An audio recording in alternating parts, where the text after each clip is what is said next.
Müsəlman olan hər kəsin boynunda peyğəmbərlərin vacib haqları vardır.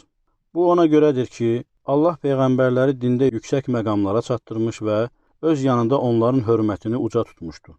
Üstəlik, bu peyğəmbərləri əvəz olunmaz bir missiya ilə şərəfləndirmiş və öz vəhyini və şəriət qayda-qanunlarını digər insanlara çatdırmaq üçün onları seçmişdir.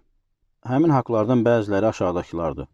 Onların hamısının peyğəmbər olmalarını, Allah tərəfindən göndərilmələrini, Allahın əmrlərini təbliğ etdiklərini təsdiq etmək və bu xüsusda onların arasında fərq qoymamaq. Uca Allah buyurur, biz hər bir elçini Allahın izni ilə ona məhz itaət edilsin deyə göndərdik. O həmçinin buyurur, Allaha itaət edin, onun elçisinə itaət edin və asi olmaqdan çəkinin. Əgər üz çevirsəniz, bilin ki, elçimizin öhdəsinə düşən ancaq açıq-aydın təbliğ etməkdir. Həmçinin buyurur, Allahı və onun elçilərini inkar edənlər, Allahı onun elçilərindən ayırmaq istəyib, biz o elçilərin bəzisinə inanır, bəzilərinə isə inanmırıq deyənlər və bunun arasında bir yol tutmaq istəyənlər, məhz onlar əsl kafirlərdir.